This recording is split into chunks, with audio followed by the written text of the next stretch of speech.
izin mengambil alih sebentar ya dari para tim ses dan juga Livi dan juga panelis karena ini adalah momen di mana Kompas TV bersama dengan Kompas.com membuat segmen khusus cek fakta supaya Anda nggak kegocek gitu ya.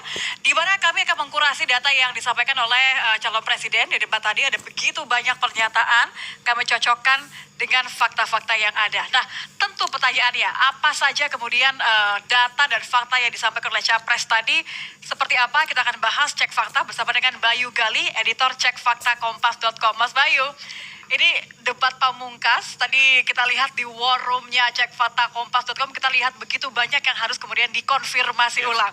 Ini teman-teman ngebul kepalanya semuanya ya, memastikan. Karena ada beberapa fakta yang harus dicek berdasarkan data yang mana. Selalu seperti itu kan ya? Lalu ada berbagai referensi yang kita jadikan rujukan. Jadi memang ketika bicara keliru atau benar atau salah, ya kita atau sesuai tidak data sesuai dengan data yang mana gitu ya? Karena bisa jadi referensi yang diambil itu beda dengan yang ada di yang kita pakai gitu ya. Oke, jangan dibocorkan mana dulu ya, tidak sesuai ya. Karena kalau kita lihat juga suasana bagaimana teman-teman di war room ini untuk Anda, saudara di rumah selama debat Capres berlangsung tadi, tim Kompas.com terus mencari data dan fakta sesuai dengan penyampaian ketiga Capres di debat terakhir tadi. Nah, data ini dikurasi, kemudian dicocokkan di war room atau ruangan khusus di mana para peneliti dan tim Kompas.com dan Kompas TV berada secara khusus dari awal ya Mas Bayu ya. Dari awal berada di sana mengolah, memilih mana saja kemudian yang kira-kira ini kalimatnya sesuai dengan fakta, tidak sesuai dengan fakta, atau ternyata tidak sesuai dengan referensi data tertentu. Nah, saya akan langsung menampilkan satu pernyataan dari Capres nomor urut 1, Anies Baswedan, yang mengatakan akses terhadap pekerjaan layak dan jaminan sosial ini masih menjadi masalah di Indonesia. Menurut Anies, masalah Indonesia hari ini adalah 45 juta orang belum bekerja dengan layak. Kita akan dengarkan terlebih dahulu. 45 juta orang belum bekerja dengan layak. Bicara jaminan sosial, lebih dari 70 juta orang tidak punya jaminan sosial. Bicara pendidikan, jauh dari kota, terpencil, masa depan jadi suram. Kemampuan tinggi, kesempatan tidak ada. Sangat frustrasi melihatnya. Kesehatan mental, kekerasan seksual, lebih 15 juta orang jadi korban. Ini problem-problem yang tidak menjadi kepedulian segelintir elit. Ini adalah kepedulian rakyat kebanyakan. Karena itu dalam perjalanan kami 1 tahun, kami menemukan jutaan rakyat yang berbondong-bondong menginginkan perubahan. Mereka membuat poster rakyat, membuat posko rakyat, mendoakan dari tempat yang tidak kita lihat. Poster-poster itu cemerlang karena bukan didanai dari uang dari Jakarta, tapi didanai oleh keringatnya yang jernih hasil kerja kerasnya. Ini adalah keinginan perubahan. Oke, kita akan lihat terlebih dahulu kutipan dari pernyataan Capres nomor urut 1. Apa masalah hari ini? Tanda tanya, 45 juta orang belum bekerja dengan layak. Bicara jaminan sosial, lebih dari 70 juta orang tidak punya jaminan sosial. Jadi saya konfirmasi terlebih dahulu ya Mas Bayu ya. Ada 2 hal yang akan dicek oleh tim cek fakta. Yang pertama adalah 45 juta orang belum bekerja dengan layak dan 70 juta orang yang tidak punya jaminan sosial. Kalau kita bicara soal kelayakan ya, bekerja dengan kelayakan, ini kan definisinya apa begitu ya? Apakah berdasarkan Bank Dunia atau berdasarkan UMP misalnya? Memang kita melihat dari setidaknya 2 data yang diambil ya. Pertama dari data Bank Dunia mengenai kelayakan. Jadi definisi kelayakan itu adalah pekerja yang memiliki perlindungan dan kepastian kerja dan juga banyak kepastian bekerja ya. Okay. Dari data Bank Dunia itu datanya lebih dari 40 juta, ternyata 68,5 juta. Kalau kita bicara definisinya Bank Dunia. Tapi ada juga kan ketika kita bicara UMP tadi. UMP misalnya upah minimum provinsi, itu juga kan bisa dijadikan referensi untuk layak atau tidak layak ya. Karena semestinya kan UMP itu jadi patokan kelayakan. Betul. Kelayakan suatu itu kan minimum ya. Tapi kalau kita lihat datanya dari UMP juga ternyata tidak sesuai dengan 45 juta. Ya, ternyata di UMP itu ada sekitar 24,84 juta yang tidak layak. Jadi kalau kita bicara definisi Bank Dunia, pernyataan disampaikan Pak Anies itu masih jauh di bawah. Tapi kalau kita bicara UMP, terlalu tinggi gitu ya. Oke, jadi untuk yang ini tidak sesuai ya? Tidak sesuai. Dengan 2 kategori. Kalau kita bicara mengenai 70 jutanya tadi, ini ada proyeksi Kemendagri juga. Karena kan kalau kita bicara soal jaminan sosial itu kan kesehatan, BPJS Kesehatan atau juga ketenagakerjaan. Kalau kita lihat dari kesehatan terlebih dahulu deh. Ya, jadi ini definisinya dari data BPJS Kesehatan. BPJS Kesehatan menyebutkan bahwa sudah 95% warga yang memenuhi persyaratan tentu aja ya, memiliki BPJS Kesehatan. Kalau kita proyeksikan ke data Kemendagri dari total populasi, ya kira-kira sekitar 13,4 juta yang tidak punya BPJS Kesehatan ya. Kalau kita bicara jaminan sosialnya berupa BPJS Kesehatan. Tapi kan BPJS kan ada dua sebenarnya. Ya, selain kesehatan dan ketenagakerjaan. Jangan-jangan yang dimaksud adalah yang?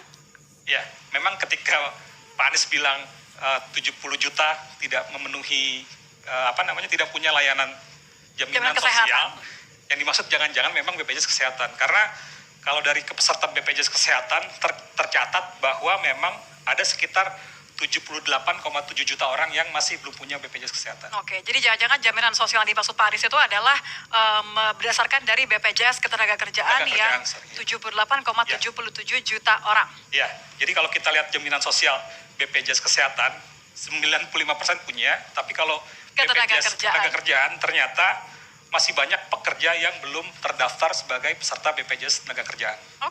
Oke, kalau begitu. Tadi adalah cek fakta dari pernyataan Capres nomor urut 1 Anies Baswedan. Kita akan menuju ke nomor 2 Prabowo Subianto. Calon Presiden nomor urut 2 Prabowo Subianto mengatakan bahwa Indonesia saat ini kekurangan dokter sekitar 140.000 orang. Untuk mengatasinya, Prabowo menyebut akan menambah fakultas kedokteran di Indonesia dari 92 menjadi 300. Akan segera mempercepat mengatasi kekurangan dokter di Indonesia. Kita kekurangan sekitar 140.000 dokter. Dan itu akan kita segera atasi dengan cara kita akan menambah fakultas kedokteran di Indonesia. Dari yang sekarang 92, kita akan membangun 300 fakultas kedokteran. Oke, ini lagi-lagi tergantung data yang mana ya. Kita lihat terlebih dahulu deh kutipannya ya. Kami akan segera mempercepat mengatasi kekurangan dokter di Indonesia. Kita kekurangan sekitar 140.000 dokter dan itu akan kita segera atasi dengan cara menambah fakultas kedokteran dari yang sekarang 92 membangun 300 fakultas kedokteran. Fakta yang ditemukan oleh tim cek fakta Kompas. Ketika kita bicara jumlah dokter, kita bicara rasio berdasarkan Badan Kesehatan Dunia ya, WHO. Dari standar WHO itu kan 1:1000. Dalam arti satu dokter mewakili 1000 populasi ya. Dan kalau kita bicara idealnya ada 270.000 dokter di Indonesia. Tapi kalau kita bicara data, kita lihat berbagai data. Yang pertama STR, surat registrasi, bahwa memang ada lebih dari 230.000 dokter yang terdaftar. Ini dalam catatan ya, dokter umum, dokter hewan, dokter gigi, dan segala macamnya. Tapi kalau kita bicara profil kesehatan Indonesia, ada sekitar 170.000 dokter yang bekerja di fasilitas milik pemerintah. Dan ini berarti kekurangannya masih ada 100 ribuan, di bawah 100 ribu. Tapi kalau berdasarkan pernyataan Menteri Kesehatan Budi Gunadi Sadikin, dia pernah menyebutkan bahwa Indonesia saat ini masih kurang 130.000 dokter. Dalam arti dari jumlah ideal 270.000, masih kurang Indonesia masih kurang 130.000 karena saat ini masih ada hanya 140 ribuan. Jadi setidaknya ada tiga data dan pernyataan yang bisa disandingkan dengan pernyataan Pak Prabowo ini. Tapi kalau dari pengakuannya Menteri Kesehatan itu ada sedikit jumlah kekurangan, jadi sekitar 10.000 gitu ya. Jadi bisa dibilang sedikit berbeda dengan data yang disampaikan Menteri Kesehatan ya. Oke, ini ya tadi yang dimaksud oleh Menteri Kesehatan Budi Gunadi Sadikin menyatakan bahwa kalau Indonesia kekurangan 130.000 dokter karena Indonesia baru punya 140.000 dokter di Indonesia dilihat dari STR aktif per 31 Desember 2022. Selisih, kita bisa katakan tidak sesuai karena kemudian selisih begitu ya.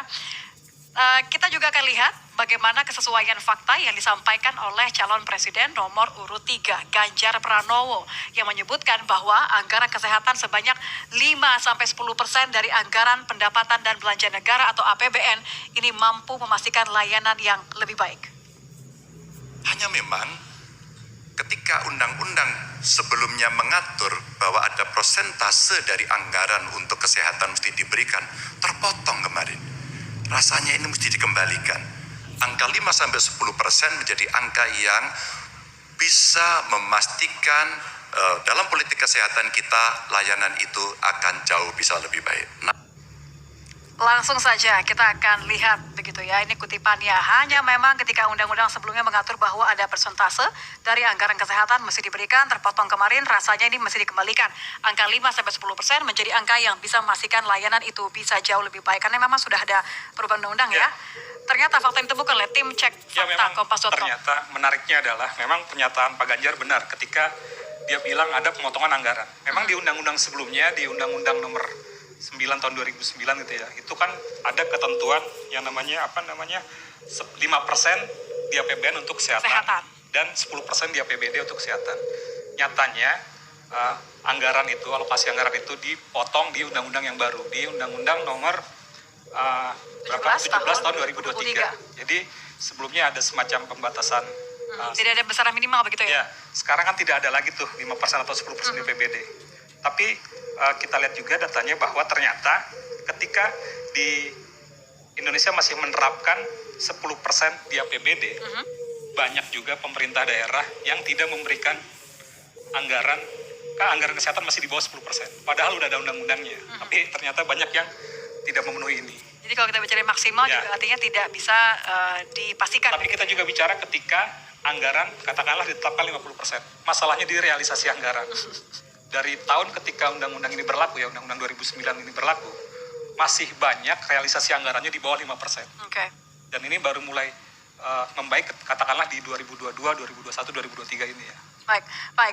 Jadi ada beberapa data yang kemudian ditemukan tidak sesuai ataupun juga tergantung referensi data yang mana. Ini penting karena untuk melihat benar atau tidaknya apa yang dimaksud dan konteksnya. Terima kasih karena teman-teman cek fakta Kompas.com sudah melakukan referensi cek fakta ini agar penonton tahu mana yang bisa kemudian diyakini sebagai fakta, mana yang harus dicek kembali. Terima kasih Ya. Mas Bayu karena sudah bergabung bersama kami di segmen cek fakta dari Kompas.com. Livian akan kembali untuk meng-cross-check hal yang tadi kami berdua perbincangkan mengenai pernyataan-pernyataan dari para capres nomor 1, 2, dan 3. Usai jeda kami akan kembali.